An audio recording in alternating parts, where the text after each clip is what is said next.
Gujarat bulletin ન્યૂઝમાં આપનું સ્વાગત છે। અમદાવાદથી કોલંબો માટે ફિટ્સ એરની સીધી ફ્લાઇટનો પ્રારંભ।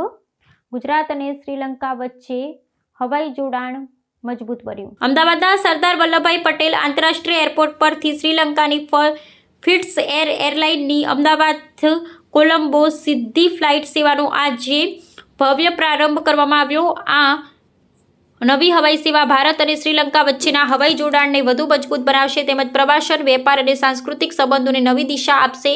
અમદાવાદ એરપોર્ટ ખાતે યોજાયેલ ઉદ્ઘાટન સમારોહ દરમિયાન ચાલો કોલંબો હાલો શ્રીલંકા અભિયાનની પણ શરૂઆત કરવામાં આવી હતી। આ અભિયાનનો મુખ્ય ઉદ્દેશ્ય બંને દેશો વચ્ચે પ્રવાસનને પ્રોત્સાહન આપવાનો, સાંસ્કૃતિક આદાન-પ્રદાન વધારવાનો અને લોકો વચ્ચેના સંબંધોને વધુ મજબૂત બનાવવાનું છે। આ પ્રસંગે શ્રીલંકાના પૂર્વ દિગ્ગજ ક્રિકેટર સનથ જયસૂર્યા મુખ્ય મહેમાન તરીકે હાજર રહ્યા હતા। તેમની સાથે all India general secretary doctor Avtar Singh Shastri, VSHFના વાઇસ પ્રેસિડેન્ટ પવન સિંધી, શ્રીલંકાના ગુજરાત સ્થિત માનદ કોન્સુલ અને GSEC લિમિટેડના chairman managing director Rakesh R Shah સહિત અનેક મહાનુભાવો, ભાગીદારો અને હિતધારકો ઉપસ્થિત રહ્યા હતા।